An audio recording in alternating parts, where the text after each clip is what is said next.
बहुत समय पहले एक छोटे से गांव में रामू नाम का एक गरीब किसान रहता था। उसके पास थोड़ी सी जमीन थी और एक पुराना बैल। वह हर रोज सुबह सूरज निकलने से पहले खेत पर काम करने चला जाता था। उसकी मेहनत बहुत होती थी, लेकिन फसल बहुत कम होती। बारिश कभी समय पर नहीं होती तो कभी सूखा पड़ जाता। रामू के पास इतने पैसे भी नहीं थे कि वह अच्छे बीज, खाद या औजार खरीद सके।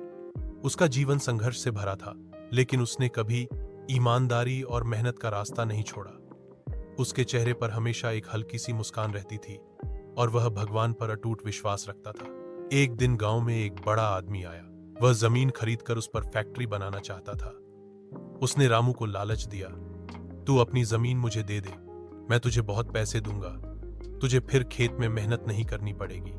रामू कुछ देर चुप रहा, फिर बोला, यह जमीन मेरे बाप दादा की निशानी है।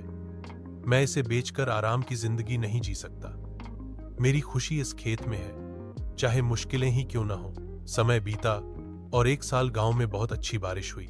रामू ने उसी मेहनत से खेत जोता, बीज बोए और देखभाल की। इस बार उसकी फसल इतनी अच्छी हुई कि वह गांव का सबसे ज्यादा अनाज उगाने वाला किसान बन गया। सरकार ने उसकी मेहनत को सराहा और उसे सर्वश्रेष्ठ किसान पुरस्कार मिला।